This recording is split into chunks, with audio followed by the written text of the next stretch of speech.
to Bears Banter Talk Show. It is week 11. Bears versus Vikings in Minneapolis.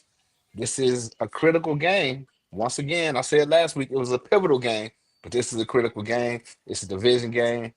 It's time to show who's who in the zoo. Welcome to Bears Banter. Yes, sir. Bernard, what's going on? Hey, I'm good, Jay. Man, this was an interesting week, man. I'm excited. I didn't think when the season started that we would definitely be not 6-3 at this point. So, like I said in the post game, I threw out all my predictions before the season started because I had this team finishing 9-8. And some of the stuff I'm seeing, they have a good possibility with 8 games left to exceed that particular prediction by me. Yeah, absolutely. But the back end of the schedule, once again, just like last season, it's critical.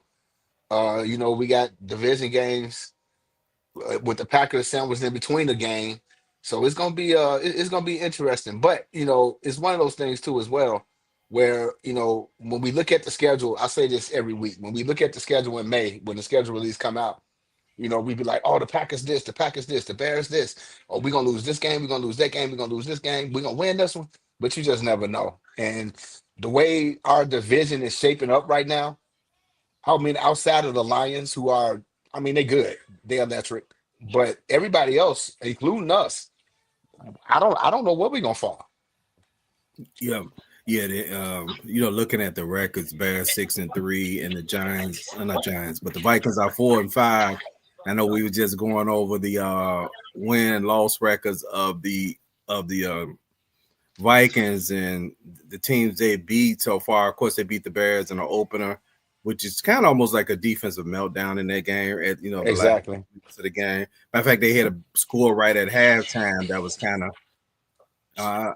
I guess it was kind of a pre of what we would see in the season of allowing teams to get these quick scores. It looked like they was about to go into halftime being up by I think 2 scores, and then they went into halftime actually giving up a score.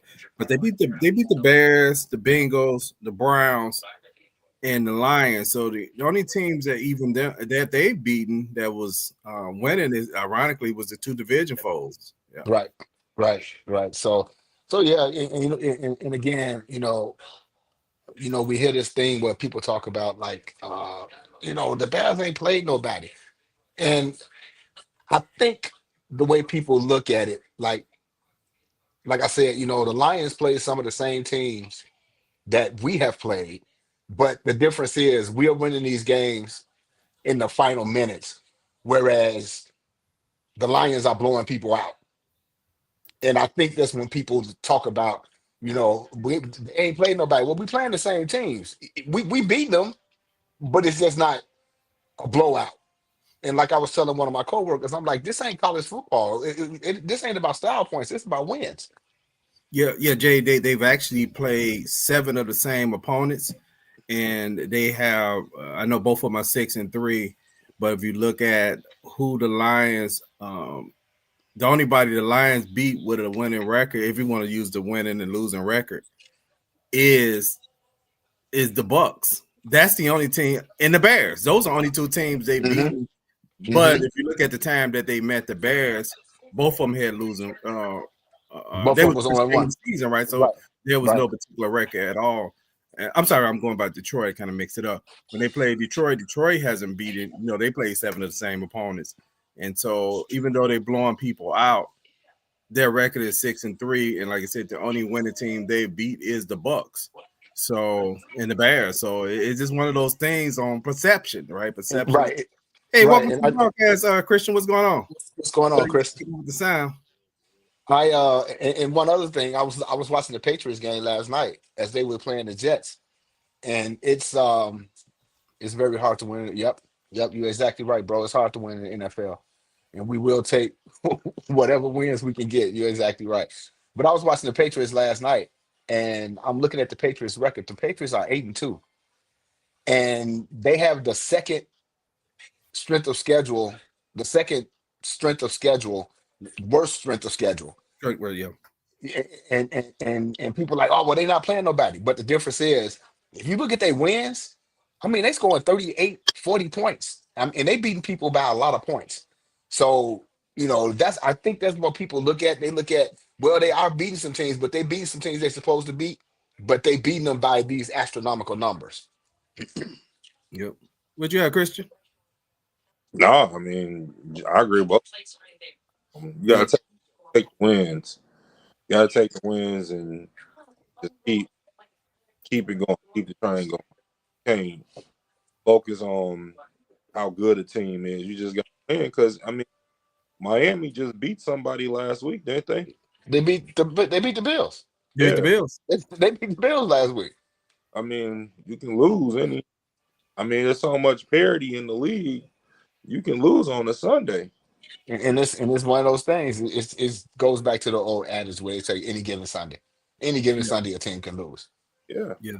So they actually 9-2 after the win last night.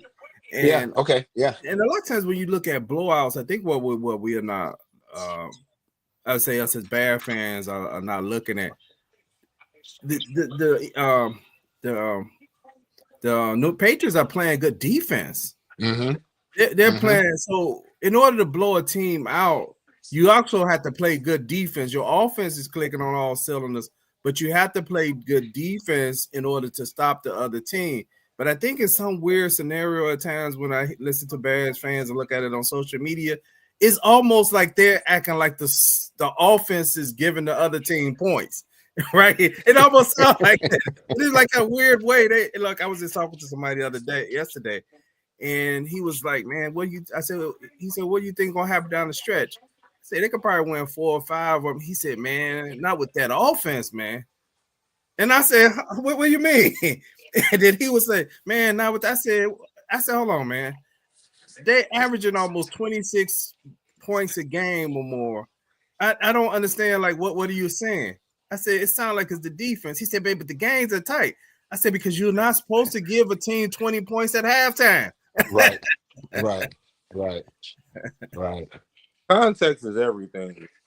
I think us Bears fans, well, Bears Nation, you would think Bears would be more appreciative and look at the things that, are taking place. One, this is Ben Johnson's first year as a head coach, and we sitting with this record. Second, this is Caleb's first year in Ben Johnson's offense, and we sitting with the record that we have. Third, nutrition just got us. I mean, we lost a lot of good dogs that are not playing, and we sitting with the record. And everybody be complaining with that. We still top 10 in offense. And everybody is, I just don't understand. It's irritating. I'm just going to be honest with you because it's like they're not looking at everything that I just said, but they want to talk about negative stuff. And it's just like, it doesn't even matter when we're winning. Mm-hmm. Like, this man came in here, and I admit, I was, I wanted a veteran coach. So I'll admit, like, hey, I was wrong with that. But this man came in here, established a culture and the program. He got our second year quarter. Whole time, he should be in an MVP discussion, how he's played. If we go And honest, and the thing about it is, you say he's established the culture. The culture is just getting started. yeah, I mean, we talk about 9 games in, and like I tell people, when you win games like the way the Bears have been winning, that's learning how to win. This team has to learn how to win. So with every win, it gives them more and more confidence. So that's why it's such a big deal to me because they are winning these games in comeback fashion, and they like I was telling somebody would give the Bears the ball down by a touchdown or down by a field goal with a minute and some change in the fourth quarter with one timeout. I'm all in. I could have never said that about no other quarterback. yeah, I'm all in because this dude is a gamer. And like I said a couple of shows ago, that's his element. For him to be in the fourth quarter and down the score, it gives him that opportunity to play that backyard football that Ben Johnson really don't want him to do because he want him to play within the structure of the offense. But that's his. I mean, that's his Mm. mo. I mean, That's let his mo. me say so to piggy off of what you were saying. Caleb last game, nobody talked about it, but Ben Johnson did not best play. And Caleb in that fourth quarter helped him out because this game it was like 4th and 2 when I'm thinking like, oh yeah, get the ball to my young guy. So it was a pass play, and it was so I didn't understand what he was doing on that one. And then Caleb gets him out of that, converts on the 4th and 2, and we just keep rolling the ball down. So we can't just let that slide. Like that's development, that's growth. Right, That's right. your quarterback helping his coach, who really wasn't having a good flow to the game at all, helping him find flow, and we end up winning the game. Like we got to stop with that. Like I don't understand Bears Nation, but we got to stop with that. Give this team their credit. Because I wasn't on the show last week, but I did say that I felt like Ben didn't call a great game last week. He did He not. did not call. He did because we care. The Bears had uh, DeAndre Swift had 13 carries, and Yes, Mononga had 7. yes. And against the Giants' bad run defense, that's not good. So Oh, I felt that in spite of him, what I feel, and I'm not an expert, what I feel, he didn't call a great game. They still won the football game. Yeah, man. that's the goal of any game is to win the game, and it's not about style points. And like I said, Jay, it ain't college This football. ain't college. If you know you get ranked higher than the team because you beat teams by more points. It's not that. When it comes down to it, even for your quarterback play, look, if your quarterback could win games at the no matter when it happens, because we all seen teams where they hot in the first half. I always remember laughing about the Chargers a few years ago. I think it was in 2022, and they was in a playoff game, and the Chargers was up in that game 28 to nothing, I think, or something like that, going or 28-3 going into halftime. And I remember me and Dr. Quick, we was out watching it. So Quick was like, "Hey, you ready to roll?" And I was like, "Yeah." We was like, "Yeah, this is over." Then I remember I said, "Man, Quick, it might not be over." And they lost that game 31-28 31-28. because as the pressure mounted, Justin Herbert couldn't even convert no more. And it's kind of almost like that Super Bowl where Matty Ice is Mm-hmm. Harper's he was playing in that game, he was just as bad when they got into the fourth quarter Mm-hmm. because even going into the fourth quarter, I think they was up by 3 scores. So even else that time to have your quarterback to be able to overcome those moments in the fourth quarter because that's when people do choke, you know. Yeah, but what do they want from the man? We go years without having a quarterback. Last quarterback we had, coach. That was many years ago. Okay, now if we didn't have a quarterback and we losing these games, people have been like, we don't got no quarterback. Now we win these games, and people saying he need to do more. What more do you want to do? I just don't understand it. Like I don't, get it, but I like what I see. I think he's doing a great job. I think you'll. I think after our 10th game, we will see a jump. It's still learning. I think by that 10th, I think you might see him take it up just another because it's a lot. That he's still learning and processing, and getting through, and you can tell when he see that same concept the second time, then he don't make the same mistakes. And two, I think it's what about 6 or 7 games that we've had that he has not thrown a pick or even came close to throwing a pick. Mm-hmm. We gotta look at all the factual things like that. He close to throwing a pick. He hasn't taken any sacks. I mean, yeah, he misses on some passes, but man, keeping the ball clean, not turning it over, not taking sacks, scoring 26 points, 20 game, and this is your second year in the new offense. I'm gonna get a man his flowers. He Yeah, deserves. yeah, I think it's gonna be interesting too. This game, just going back from where we were when we played this team week one, versus where we're at in week 11. So this is going to be really interesting.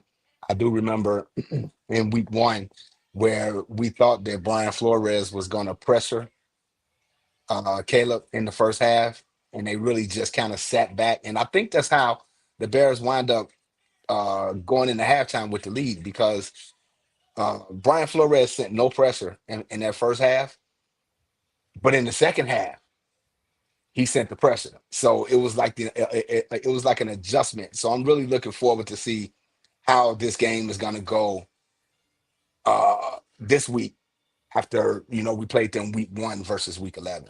I think Okay. I bad. agree with I'm sorry, Jay. What do you say? I'm Chris? Ben gonna get in his bag against this. Really do. I really Can do. can you put that comment back up, Bernard? Oh yeah, What was Big Bro saying? I know in time he can work on that. The wideouts failed him. Yeah, we dropped 7 passes last week. We dropped 7 passes last week, and that's 7 too many. yeah. Uh, I agree. I agree with a comment with Chris saying I do want him to eliminate that going backwards when he kind of mhm. evade and then he's bagging up. When he bag us backwards, I don't like when he does do that, but I'm sure he's gonna. He's trying to work on that, right? Because some of that is just habit and muscle memory, Right, right? right, And I right. also want to mention Christian wasn't able to do his show yesterday, so I know we've taken a little while to get to the Giants game, but it's because we wanted to include a little bit of the 2-minute drill where he evaluate quarterback performances. But Christian, I did want to show and Jay a quick mic up. Let me see if I could bring it in. To where we at? Share screen. Right here, this one right here. Here we go. Hey, get him out of here, man. I was just seeing if y'all gonna Take fake to Swift. Pressure picked up by Tooney, throwing right to it. Deontay off the left hand at the 2. Penalty Deion Banks. Keep going at Deontay Banks. He's a flag bearer. I thought you were gonna take it high. Not a flag bearer. I love that. Take it high or bye flatten off? Okay, I just want to be on the same page. I like that him talking it wrong to see right when he ran that route. What As Caleb takes the snap and he steps up against pressure, he'll take the pop at the 15-yard line. Let's go! Let's go! What's that? Caleb in trouble with Thibodeau, but evades and then help from Benedette. Wings it over the middle. It's caught. Oh, sorry about that, guys. Caught by Loveland. Let's go! Let's go! Let's go! Let's go! Let's go! Let's make a play! Let's go! Let's go! Just do your job. We will go score. Just do your job. Let's go! Let's go make He's a a leader. play! He's Let's go make definitely a a leader. play! What's that? 49-yard line. Snap back. Caleb Williams on 2nd and 10. Delivers over the middle. It's caught by Adunze. What's that? Good protection. He goes left now. A free runner, but he's running as well to the 20, to the 15, 10. Turf Monster got him. Yep. Turf Monster got him. Caleb Williams was thinking touchdown, baby. That was a touchdown. Turf Monster got him. Caleb putting on a can you masterclass break of down this escapability play, right now, evading Christian, trouble. He has not this been touchdown sacked, but when boy, he has he said- been pressured. I think people are going to get an understanding of how strong he is, lower body. What's that? Shotgun snap. Little shrug, throwing short, end zone. Man, Christian, on this play, it looked like he got Rome Odunze open. I know they're showing it from his view. Is that what happened? Because it looked like he looked all the way to the right, which He caused schemed him. both of those Yep. guys to go over. Is that what happened? Yep. All right. I would talk about it a little bit more. I won't got time. When you get a team in like situation where like Ben the other day was hunting for coverage, so as offense coordinator too, Like if I get like I know I'm in man, that free safety is playing center field. We're taught to look him off because he's gonna take the deepest route or the deepest threat to him all the time. The same thing if you get a too high look. If you get a too high look, no, typically the free safety will coverages is because they can be playing two man. If they're playing like two, you definitely want to move that safety before you can where you're throwing the balls, and you can really do a lot in the end zone because you have the space and opportunity to do that. Like the back of the end zone is going to play to your advantage as a quarterback and wide receiver because I can throw it to a spot that no defender can get to, and I'm sure Jack by him being a wide receiver, like if I can get that ball to the other side of the pylon, there's nothing that a DB or safety can do about it. So that's what he was doing in that. I mean, they still learning. Like they gonna get it. They're I wish we could say when you talk, Christian, because when you move back, your voice fades out. I'm sorry. I wish we could see that play from the end zone. Yeah. From the end zone. Because the route that Rome ran, it really basically was a choice route, which people have been talking about this a lot for some reason. All of a sudden, and it's such an old concept, but they talk about that was a choice route. Yeah, it was a choice. And it was one of those things where he came off the line of scrimmage and the defender went one way and he just curled up in the end zone. He was like, "Oh, you leaving? I can just sit down." And he sat down right there, and he just threw in the ball. I mean, it wasn't a defender within 3 yards of him when he made that catch. Yeah. Let me see if let me see if it's on the replay. Chris said he wanted to see if he could see that play. Hopefully, they show a replay of it. Touchdown! Touchdown, Bears! That's all you good, buddy. Little shoulder shrug. Nobody in his vicinity. Adunze with his 6th touchdown catch. Yeah, he was.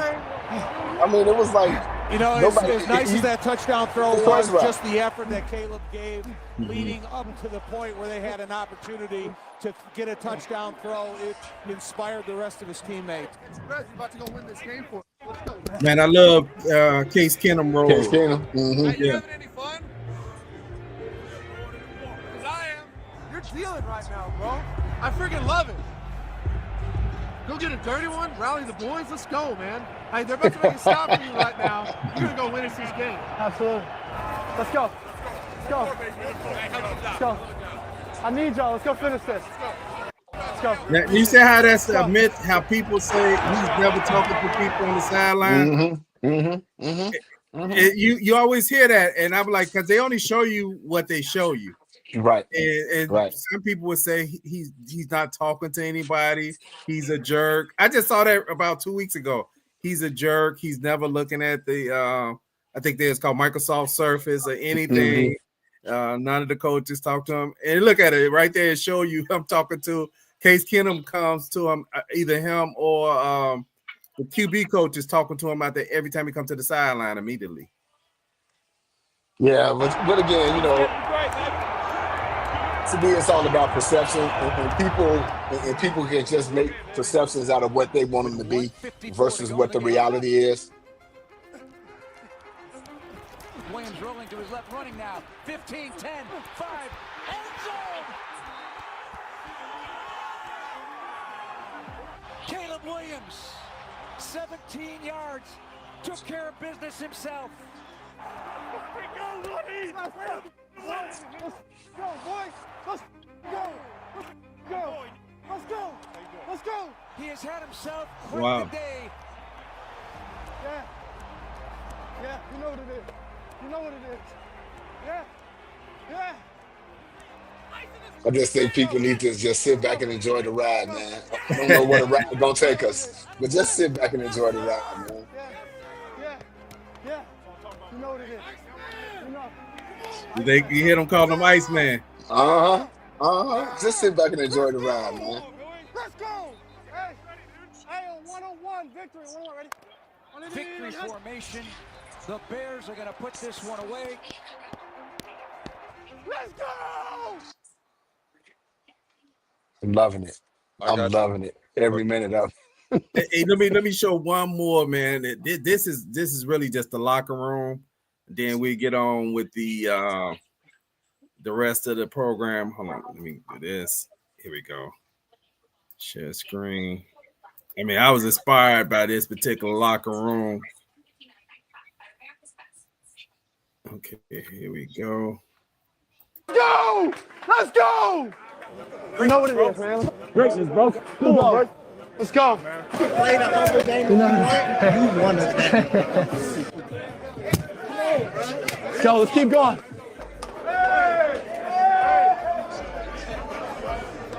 Go, man. We gotta get better.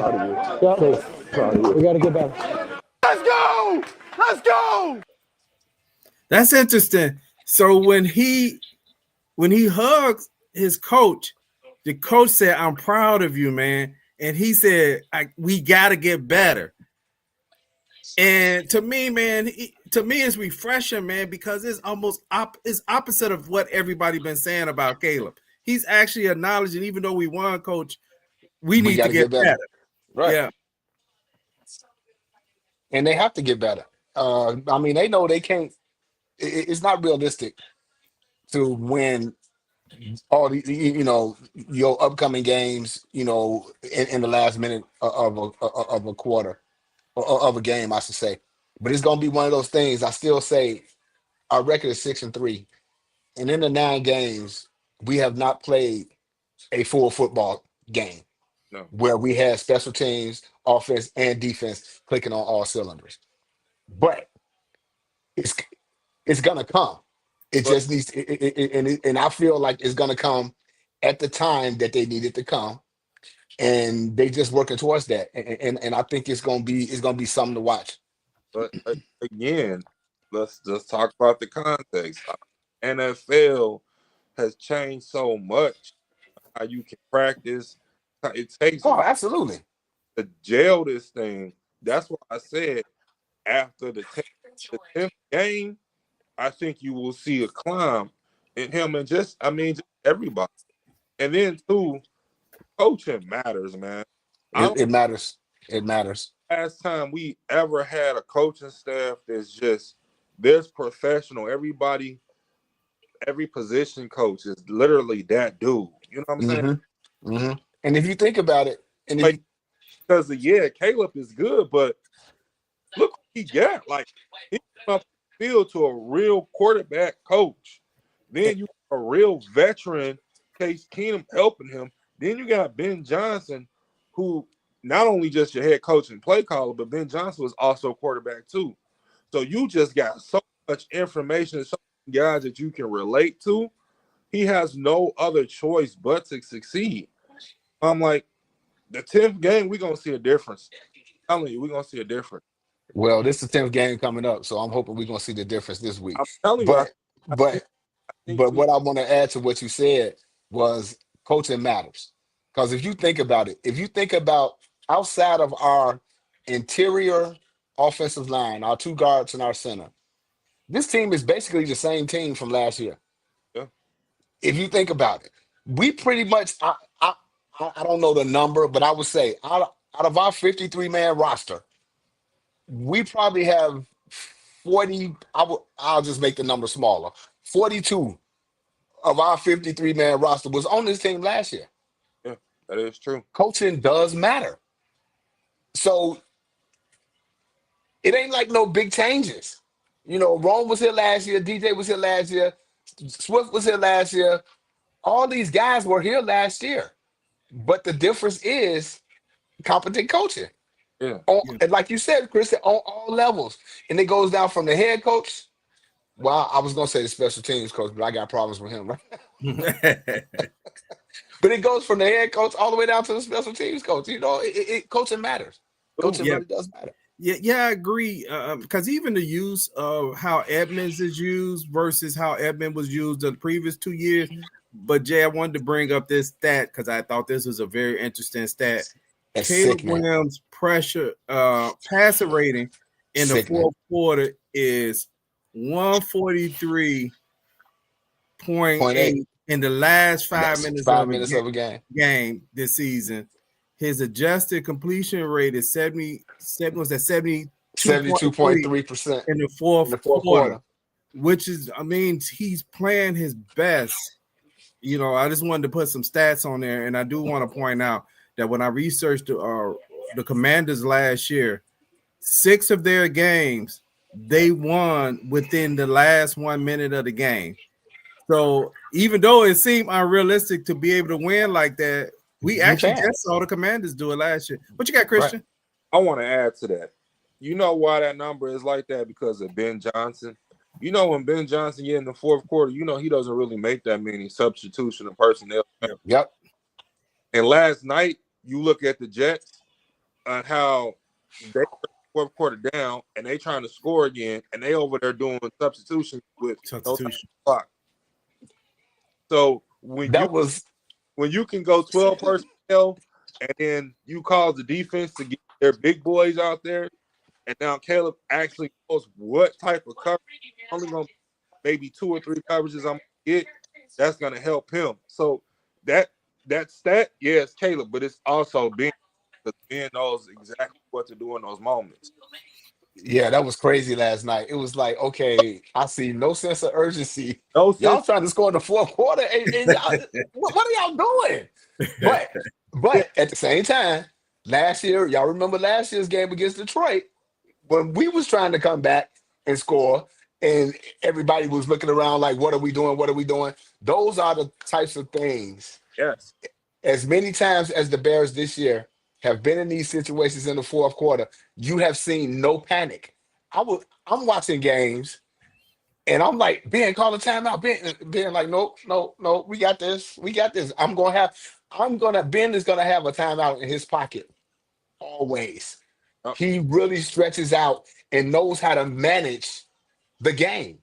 Yeah. And that's the difference in coaching, man. It's the difference in coaching. Last night, I was so like, this OC has no idea what he's doing. No idea what he's doing. So I hope everybody know, if you make a personnel change, the defense get to make a personnel change. Right. They can take their time, their long time to get out there, which you have probably about lesser time that you were supposed to have. So now, for you coming back into the game, it's probably going to be good. You caused it by making a personnel change. Ben don't do that at all. Whatever group he got out there, he going to drive down the field with it. He already thought about it. He already figured out. That's why when he be like, yeah, I was hunting a certain coverage. Yeah, people got to understand what he's talking about. Like, this man knew, I'm going to get this look at a certain time. It's almost like mad science stuff, man. Yeah, he knew. But it's going over Bears fans, and they want to sit over here and talk about the little stuff. Oh, he missed his pass. Man, we got a head coach that know what he's doing. Yeah. Talk about that. Like, yeah. So, hey, what's changed since the first time they played the Vikings? I know both teams have had changes, and it seems like the last few weeks the Vikings, they're kind of a weird space right now. They have a young quarterback, right? Really, this is definitely his first year because he didn't play at all last year.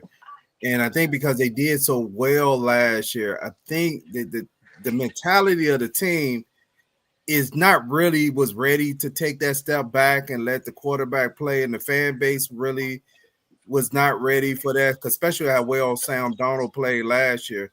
And I think what we're experiencing is it almost looked like even in the last game, there was time where Justin Jefferson almost kind of like threw their hands up, almost like, the ball is not accurate. But that's part of the whole process, where he even kind of made a comment today, this week about, he's locked in, but they had not looked locked in. Well, I think the difference is with Minnesota, first of all. I think the difference with them is that Justin Jefferson was hurt at the beginning of the season. He had the hamstring injury. So he didn't get a lot of practice in. And then JJ got hurt. So now it's week 11, and they still not in sync. I mean, because I got to remember Carson Wentz played the last 4 games prior to, I think, last week. Yeah. So they just haven't gotten in sync. He did have 12 targets last week. Justin Jefferson had 12 targets. He only caught Yeah. 4 balls, but he did have 12 targets. Now the difference with me and the Bears versus week one versus this game is that thing that you can pack up and you can take on the road with you. And that's that run game. Yeah. If you can take that run game on the road, you always got a shot. Minnesota got some injuries. One of to a couple of key defenders on their defensive line as well as in their linebacker group. So it's going to be interesting. But to me, those are the biggest differences. I just think that JJ has not been able to perform as well as they expect him to, because I still think he's just going to be just the average quarterback. My personal opinion. Um, and we got the running game now. I mean, we second in the league in rushing.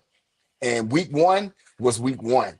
We don't know who nobody is in week one. Everybody's just trying to put it together. Like Christian said, don't nobody hitting practice no more. Everybody running around in shorts and pads.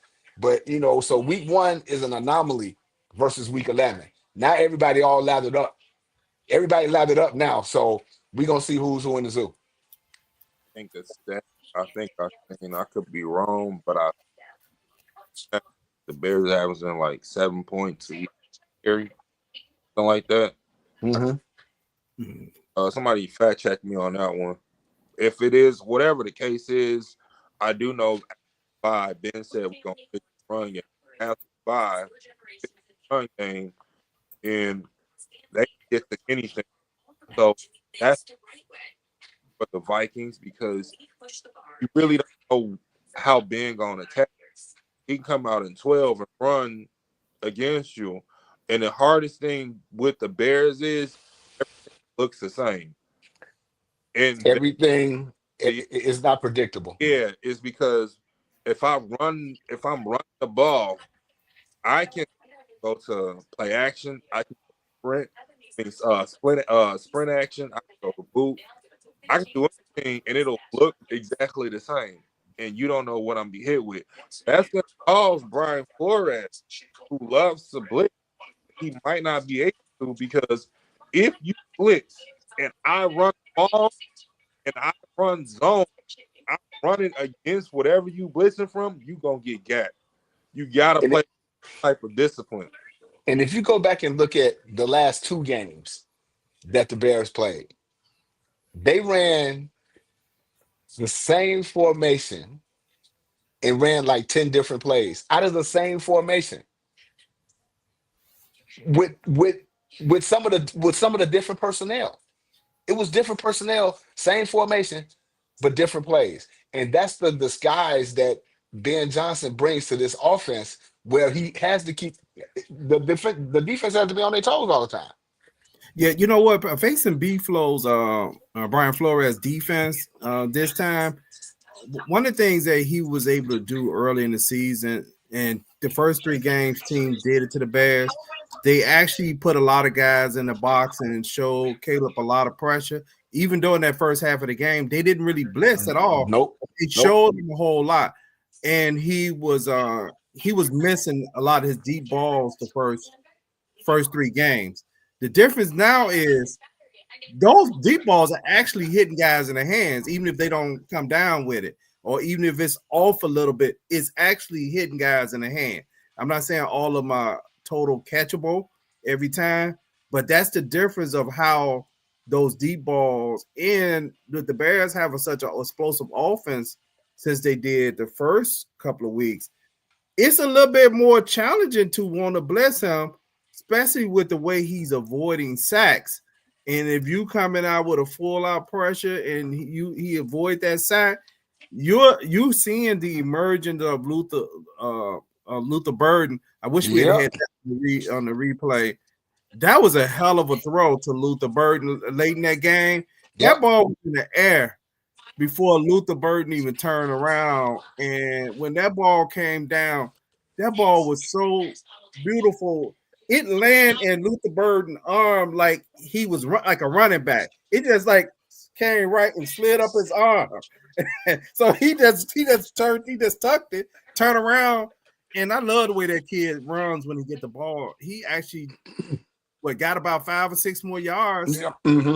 Ball with those guys draped all over him. Here's a key stat real quick. Yeah, he's a different receiver than any of the guys we got. Like, he's actually a good route runner.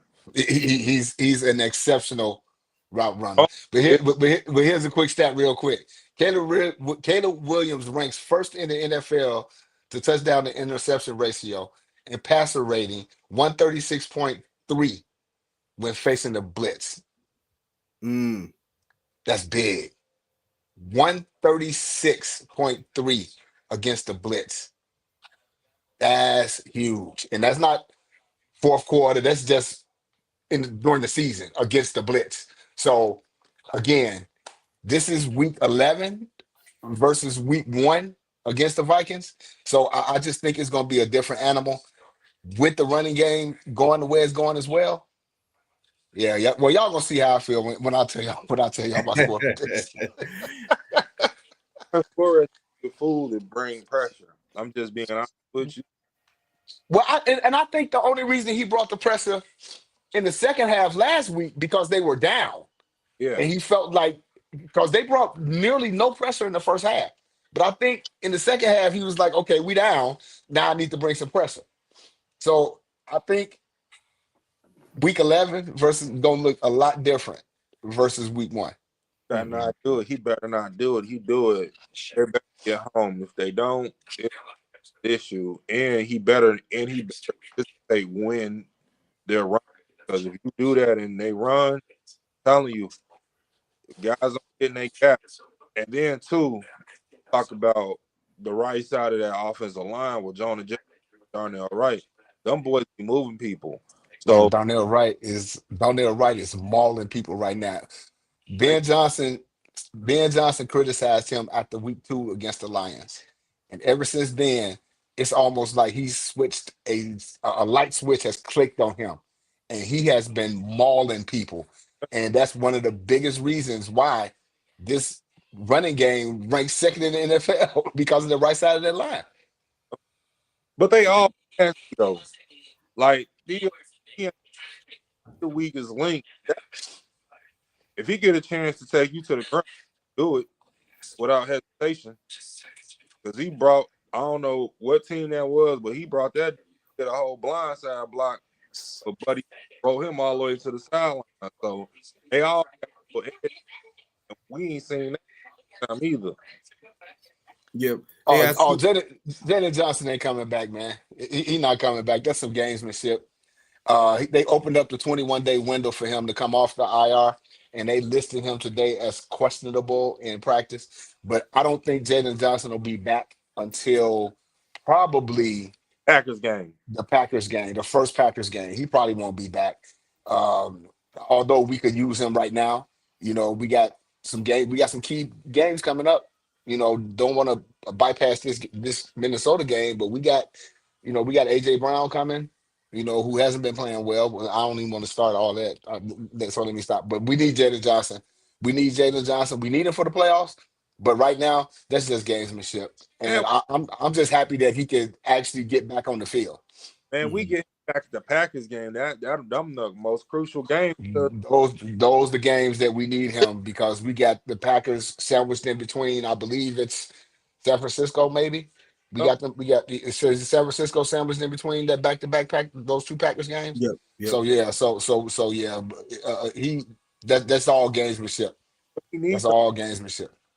Need them division game, and we definitely need them for the last game of the season because that might be for the division. That might wind up. Man, we thinking big. We thinking big. That might wind up being for the division championship. You know what? But the Bears in this game against the Vikings, they gonna have to put pressure on JJ McCarthy to make sure because you got some dogs on the other side, right? You got Justin Jefferson and Jordan Addison, and Jordan Addison burnt them a lot in that first game. So you got to put him under pressure. But if you look at what the Ravens did to him, he threw one touchdown, one tutty, and 2 interceptions, and he finished the game with a 47.6 completion ratio, which is pretty low. No, that Well, he happened. gonna throw you the ball. He gonna throw you the Yeah, he can ball. throw you the ball.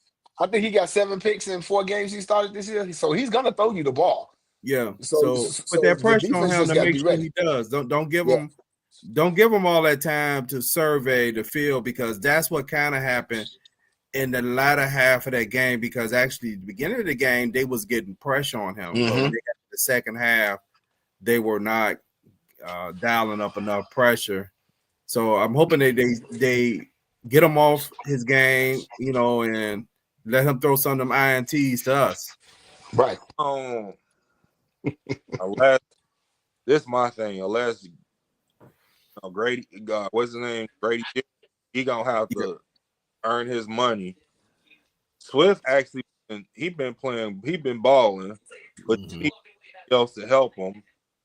And what's the name gonna have to step up too? The what's that end number 94? What's his name? Booker, Austin Booker. Somebody gonna have to step up and help, because that line gonna have to be the one to help him to throw because our secondary ain't able to keep up with them boys. Well, Montez Sweat has been playing well the last couple of weeks, so let's hope that he can keep the pressure going. The new guy from Cleveland, he actually did flash a little bit last week. I'm like, okay, but Austin Booker is the key. I don't know when Dominique Robinson is coming back. He's coming back.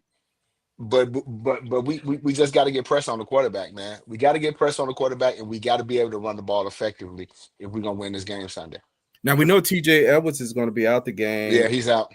He's out. So we have and who's playing the middle in this game? It'll probably be Sewell. Be Sewell. We got Sewell going out last game, didn't he, for a minute? Some type of. He should. Well, he went out, but he did wind up. He did return. He sure did. He did return. After that, he did return. He can be back on the bench a lot. You definitely see the drop off because TJ Edwards get downhill much faster, and he's much a sure tackler.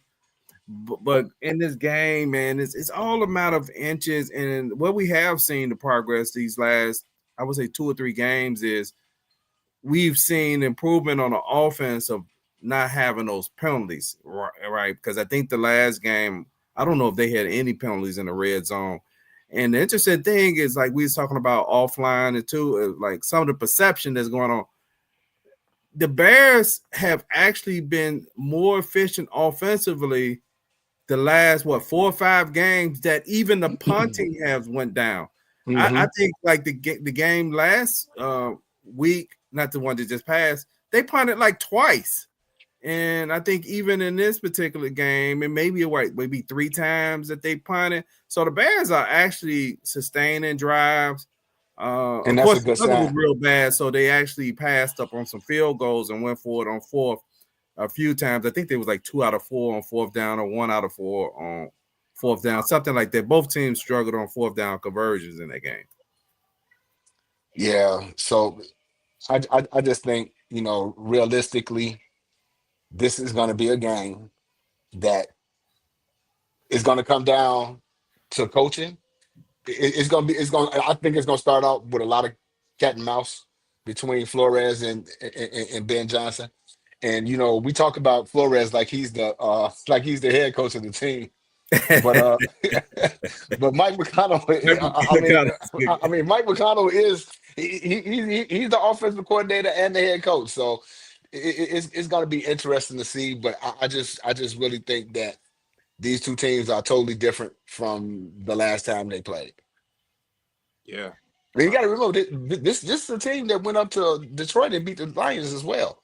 So it's not like the Vikings are a bad team. Mm-hmm. Shannon said he see a blowout around.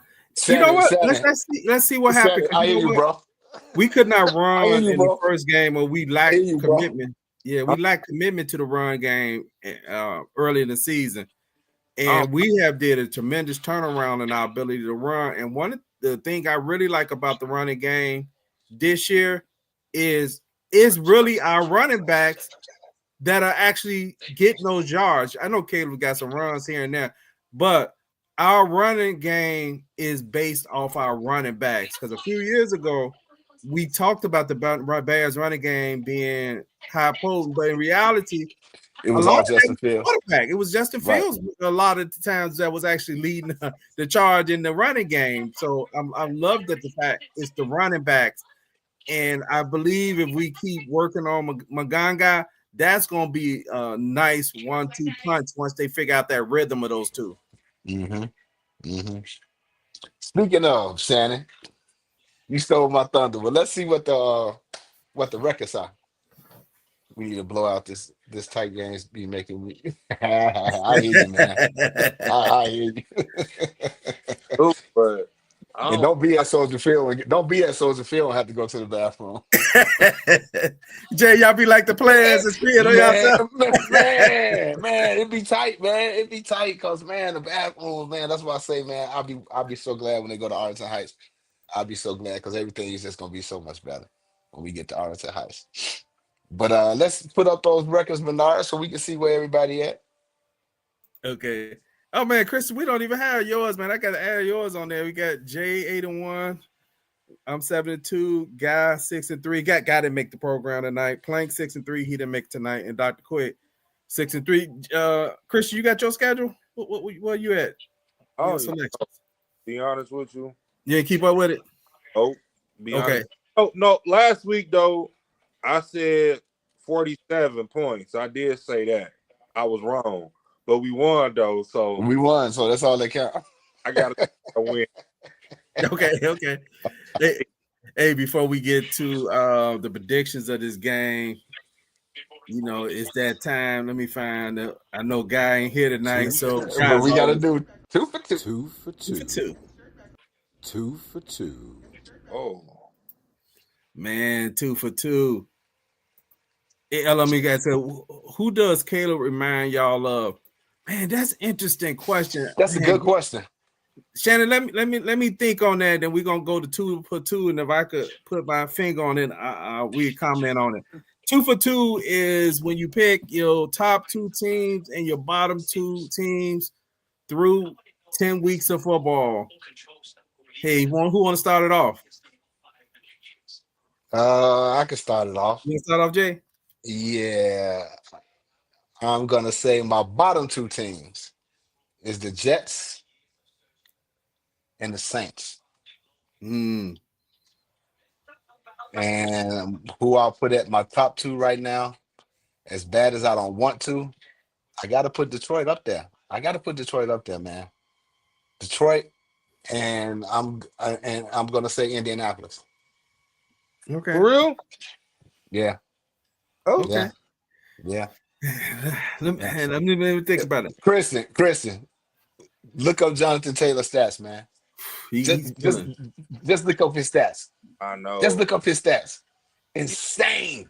I know. Yeah, I was looking at. And they rolling. They rolling. that. They rolling. But Mm-hmm. the AFC is such a hard. Well, is the AFC a hard division? Look what the Bills at. Look what the Chiefs at.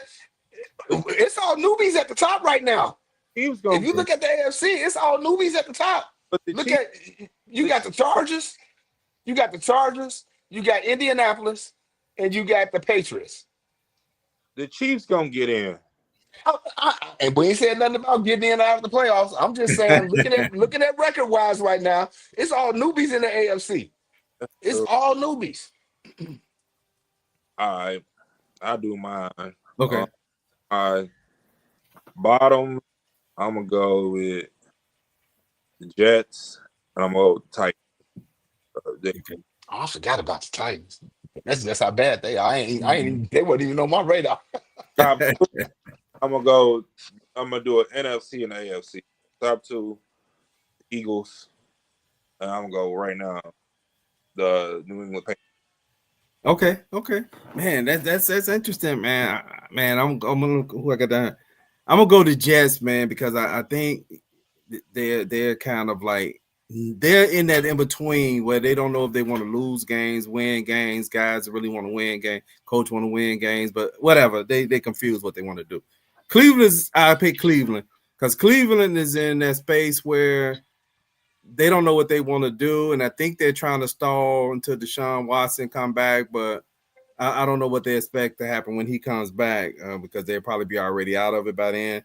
My top two is going to be the Patriots, and I'm gonna go with the Patriots and the Colts.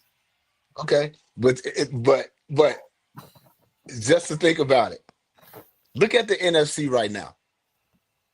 All right, you know where you going. I'm with you. Seattle, the Rams. They're rolling.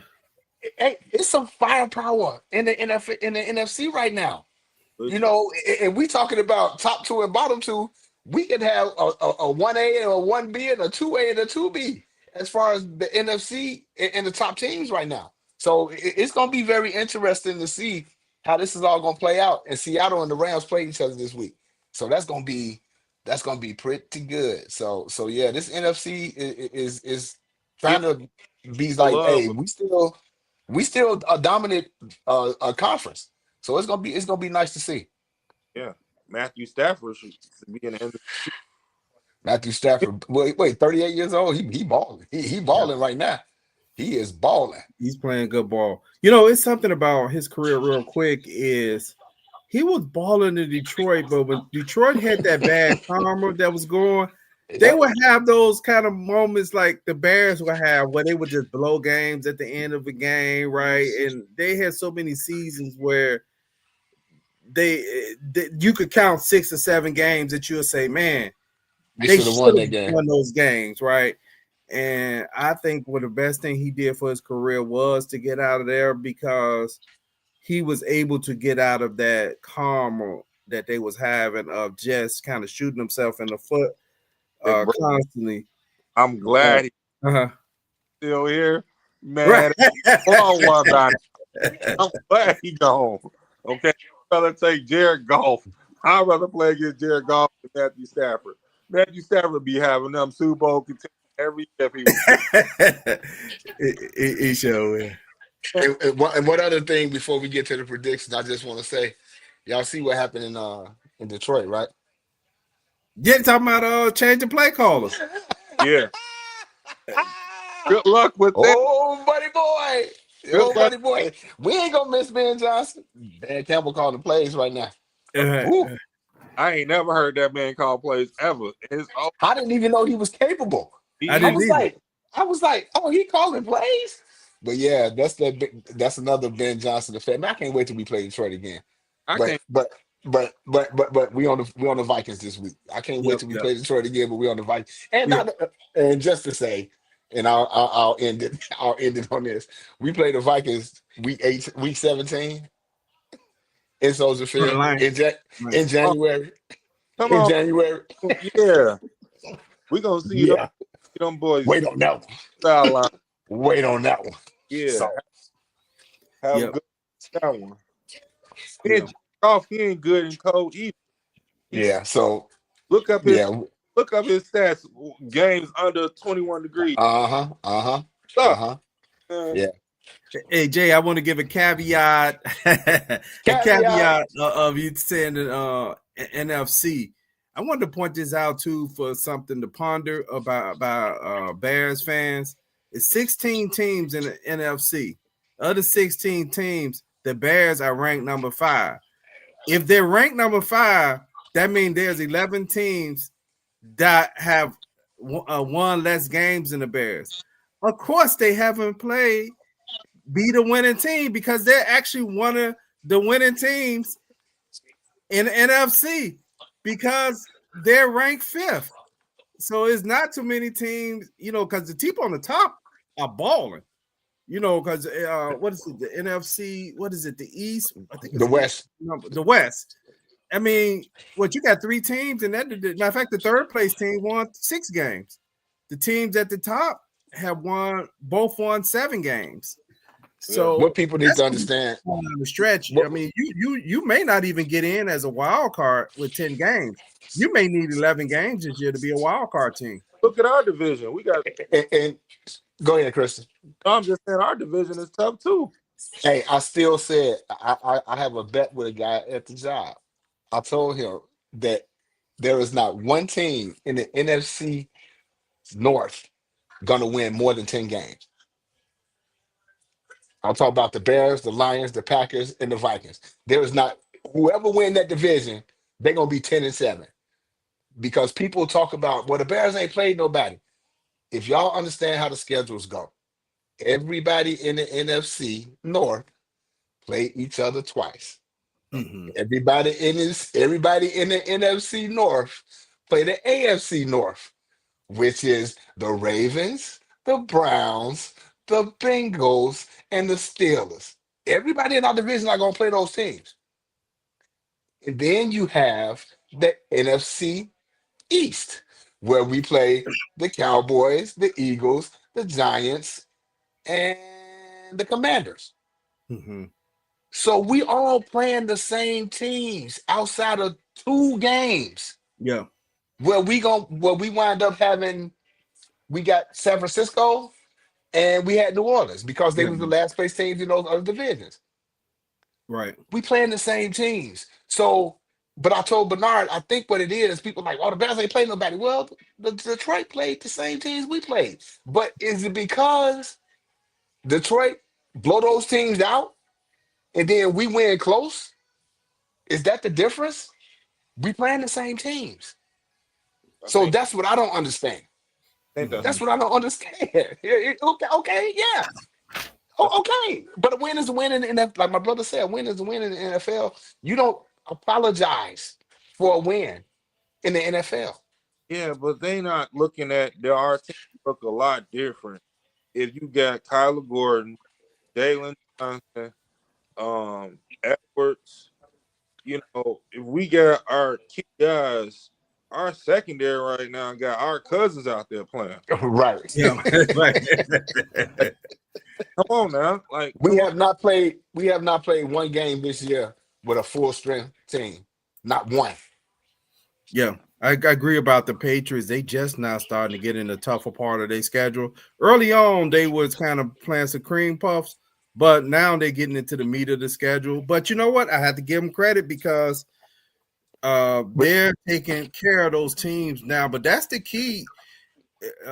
People want you to be teams that you're not scheduled to play, right? They have these hypotheticals, but you're not scheduled to play those teams.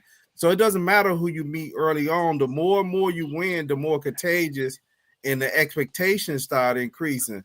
Because look how many teams lose to teams that they probably shouldn't lose to. And that's more frustrating than anything when you're a top place team. Let's say you the Eagles, and you get blown out by the Giants. See, that's the karma of it. You have some of us upset saying the Bears struggled to beat the Giants. 3 weeks ago or 4 weeks ago, the Giants Giants beat the Super Bowl champs. Blew them out. Now they got their gap. They got their get back. Get back. They got their get back.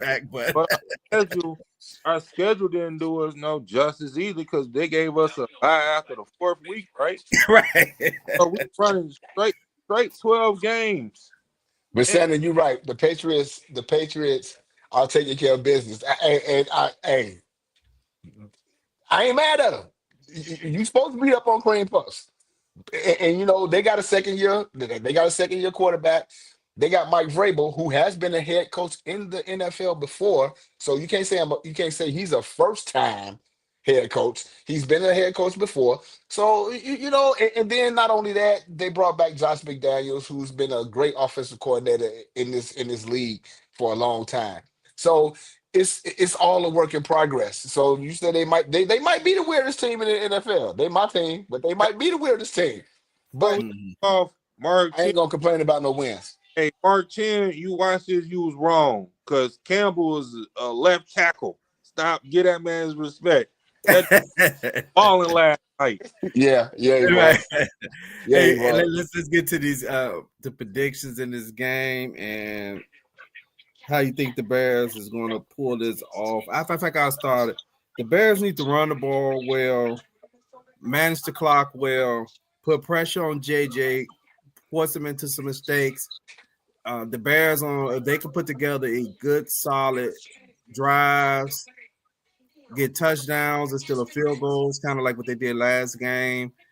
I think the Bears should be able to win this game. I'm gonna keep reaching high, 21-24. I just think this team just could score.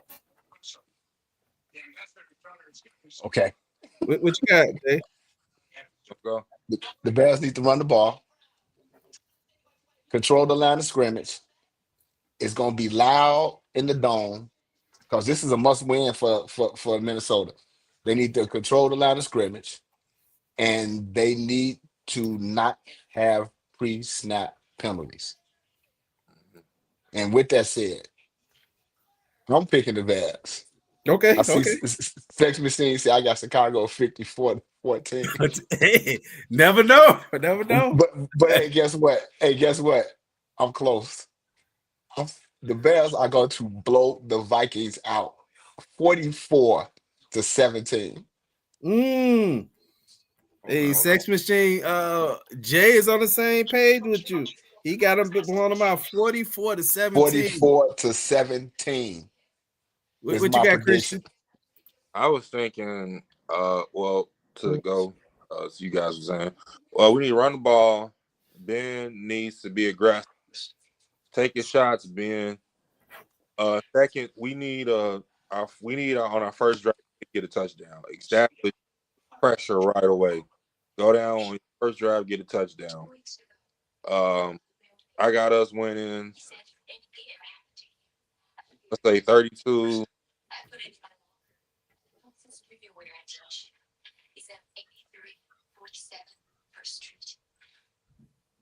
I don't know if they got you and here to I'm sorry.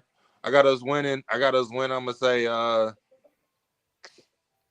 dang, this is a tough one. I'm gonna say 28-21. Oh, 28-21. Okay, Shannon, just let me tell you something. In 3 games against Brian Flores, 741 yards passing, 4 touchdowns, 93.6 rating. He's thrown for 210, 191, and 340 yards in 3 games. Total rushing yards, 94, and 1 rushing touchdown. Yeah. He's had some good games against Brian Flores. Mm-hmm. Okay, Shannon got his score there. Shannon got the Bears 33-17. 33-17. Oh man, y'all going out there, man. Hey. I'm telling y'all, I see the score being like 21-0 in the first quarter. That's gonna lead to the rout. And that's when the frustration on Minnesota side gonna come in. And then the Bears are just gonna snowball affect their way into a blowout victory. I feel like this is the game that is gonna happen. I'm just hesitant because Addison and doesn't matter. They cold though. Doesn't matter. Doesn't matter. Clubs though. Doesn't matter. That's the thing. Look, Briscoe said he had him crying like a grown man crying. What Jaquan Briscoe said his rookie year. He said, "Hey, you can, who was that?" He said you could ask Kendall Vildor. He's not even on the team no more. He's asking the Vildor. He said, but you know that game he talked about. You know, Justin Jefferson had 10 targets for 10 catches in the first half, right? Yeah. 10 catches, 10 targets in the first half. He finished that game with 13 targets, 12 catches for $154. So I don't know. I think Jaquan Briscoe was just blowing smoke because that's a stat line right there. 12 catches for $154 the touchdown. That's a stat line right there for a wide receiver. Any wide receiver will take that all day long. They sure will. Does Taylor remind us of? Yeah, he had asked this question earlier. I'm still trying to think. It's a combination of some people really. Right. Yeah, for real. Yeah, because I'm thinking about just hearing that mic up in the huddle.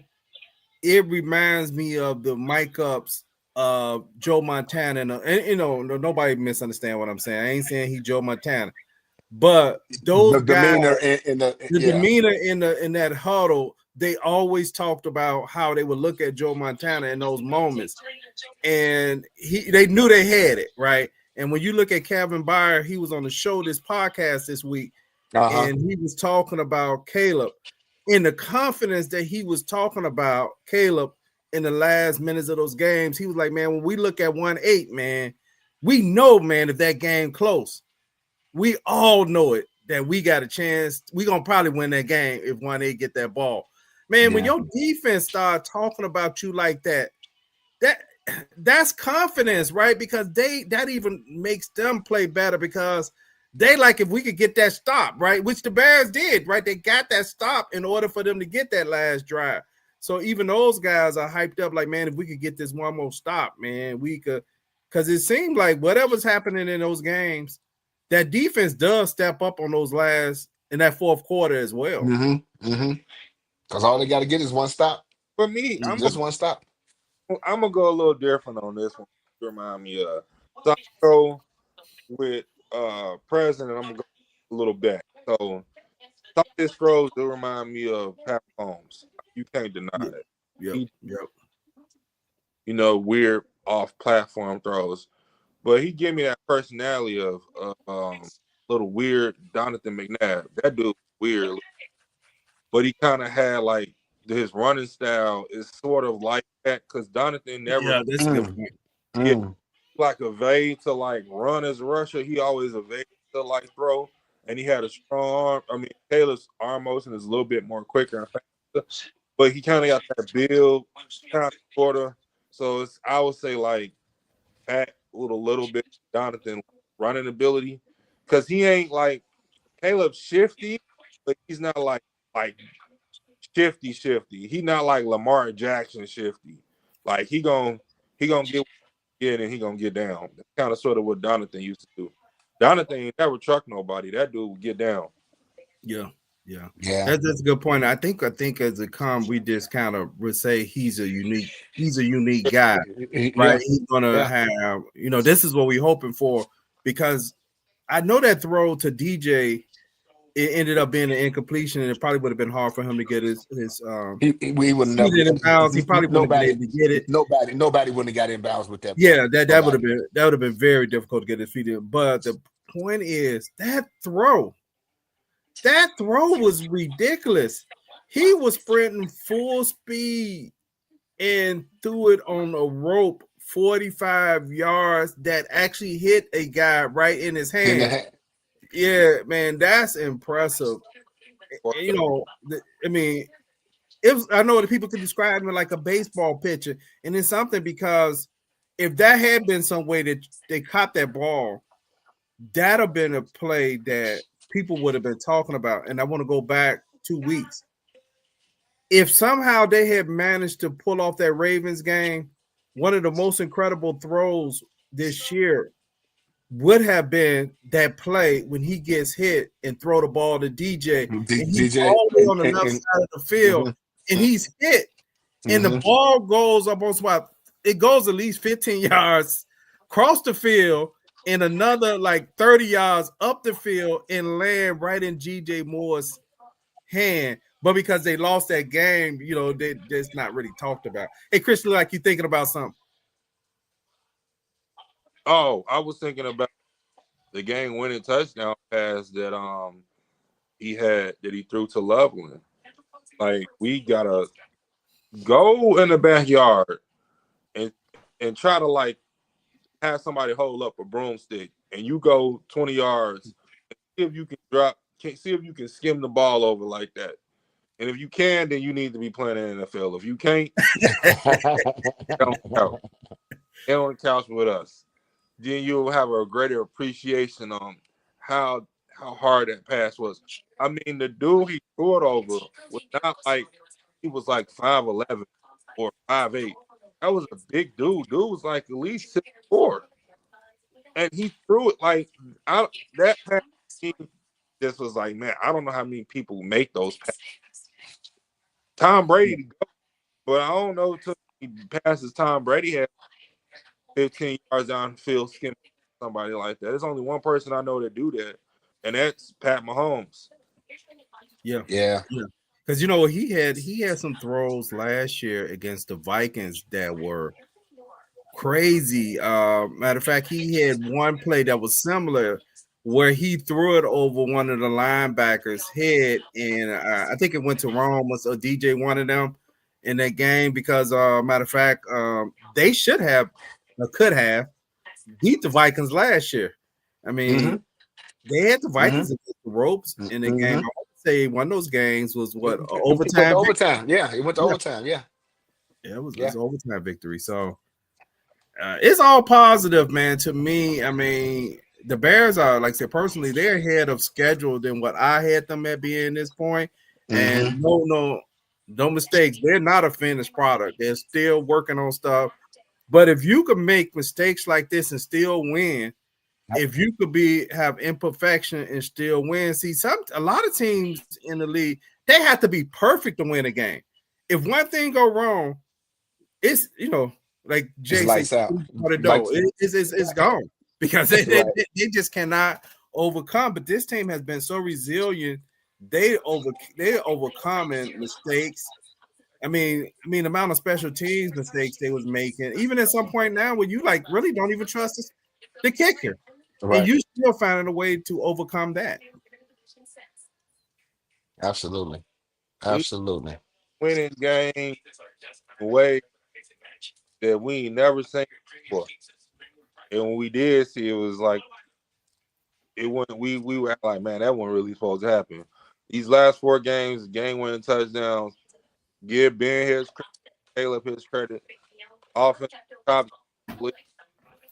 Hey, let's appreciate the guy because it could be like the Jets, like other teams ain't got no quarterback. At least we got a quarterback. Right. Hold on, Plank had his prediction. Plank had the Bears winning 32-23. 23. Oh man, bro, for a minute I thought you was being dyslexic or something.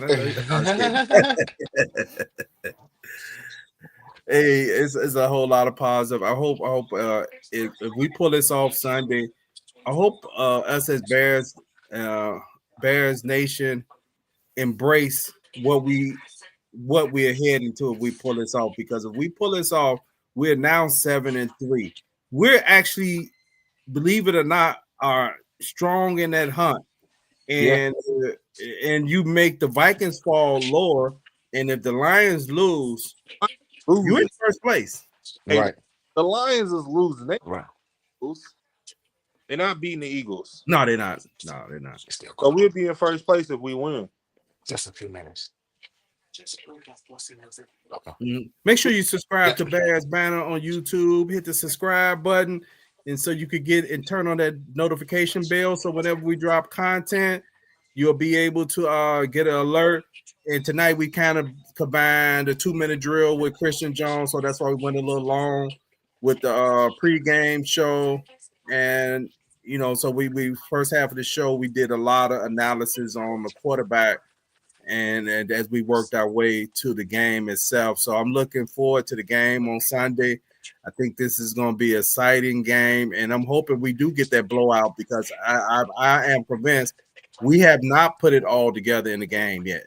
We haven't had all the units play together and play good. And even in our what we consider bad games, we have been competitive in those games. There's only one game that I can say we really just wasn't competitive in, and that was the game. Detroit game. Against Detroit. Yeah. That was the only game, yeah. Detroit did a dude on us. Yeah, but that was at home. Detroit is an electric team at home. I don't know how they lost to the Vikings at home, but the Detroit in the dome is dangerous. They are dangerous and they are dangerous at home.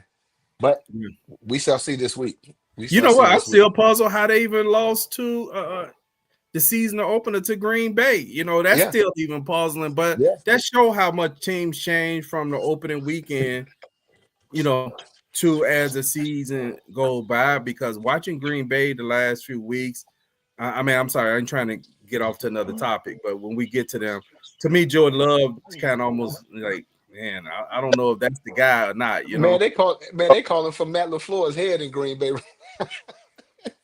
And Matt LaFleur is one of the best. Matt LaFleur is one of the best head coaches in the NFL. They calling for his head right now. Jordan Money Love, game is so he ain't the same. He had yeah. first 2 good seasons as a starter, and now he's not the same. That dude just be throwing up prayers. Yeah. Some of his throws don't even make sense. He's doing. Yeah, he looks skittish in the pocket. Just throwing. We got another score. Bears film have the Bears winning 24-17. 24-17. Man, we got a whole lot of 2-score victories going. I mean, Jay actually has 3 scores, and I believe it was Shannon. Well, I think it was Shannon, and one of them had 3 scores as well. Let me just kind of go back through here and see who's that had 3 scores as well. No, somebody had 54-17. I think that was Sex Machine. Sex Machine. Yeah, he said 54-17. He had about 5 scores or something. Right. Right. McCarthy is less of a player than Jackson Dart. That's what I'm getting. Well, we shall see. I hope y'all right. We shall see. I really do. He kind of JJ he one of them. He kind of just made me a little nervous because you don't know if he's gonna have a good game or bad game. He kind of like that good Rex, bad Rex type for real. So I seen him at Michigan. Trust me, I seen him at Michigan, and his transition to the NFL. They kind of hyped him up a little bit, and I just don't see it. But we shall see. We shall see. Run and make him throw it. I feel like that's our best chance. Be honest. But if we can't stop the run, that's gonna be an issue for us. Yeah. We got run, and we can. But we played well. We played the run well the last few weeks, so we'll see what happens. We'll see what happens. Like I say, I mean, they held Derrick Henry, and people will be like, "Oh, well, he's 71 yards. That's a victory." If you hold Derrick Henry to 71 yards, that's a victory. King Henry normally gets his buckets from change, so you don't understand. That dude. He is that dude. Derrick Henry is that dude. Hey, we Shannon, we get into that as the season progress and see how that goes. I know you mentioned something about some trades that may happen. We passed the trade deadline, so we know nothing is going to happen now. But we are going to think. I think we're going to see Burton get more snaps than Zacchaeus, and I think this is going to maybe show how what you may see for next year or so as the season progress is how well Luther integrate into that, because Luther has the highest completion rate. Matter of fact, Caleb passing rating to Luther is 143.6, I think, which means it's almost perfect. I think Luther only missed Luther 2 times. I don't know if there was drops or whatever, but everything else Luther has caught. So Luther is actually making a case of why he should be getting more time than Zacchaeus as the season going, even though Zacchaeus has been playing good until the last 2 games. And that's all you need for a guy like that. You start dropping, and he's going to be taking that time from you, and then you're going to be looking from the sideline, right? Yeah, you will get in the doghouse real quick with Ben Johnson when he's dropping passes. That's for sure. Drops though, like it wasn't like it was different. Those balls was right in the red, so he kind of did it himself. Honestly. Oh, you trying to reach that, Jay? I'm sorry. He said he was thinking off season, because we can get some picks for him next year, and that's all debatable because depending on how he end the season, we don't know what his trade value is going to be. So we'll see. Yeah, we'll see. And he has a big contract as well too. So but right now, like I said at the beginning of the show, everybody forget about the trades. Let's just sit back and enjoy the ride, and hopefully this roller coaster going to take us somewhere. Hey, if nothing else for the night, I'm sorry, Jay, I popped that on a real. No, that's not the one. I think it's right there. I think even dropping passes. Y'all seen the film of his blocking versus the giant dude act like he didn't want to be out there. Best viewers stream. I don't know what that is. Mm-hmm. Trade value. I was thinking it may be highest next year before the deadline. So now that could be It could be. Yep. versus the all in season trade versus the all season trade. That could be. It could be. That Yep. could be. So hey, we'll see y'all Sunday, Sunday. 30 minutes after the game is over, and we're looking forward to that famous chant. Bears Yep. win. Bears win. Bears win. Hey, Bet until out, baby. next time. Peace. Peace.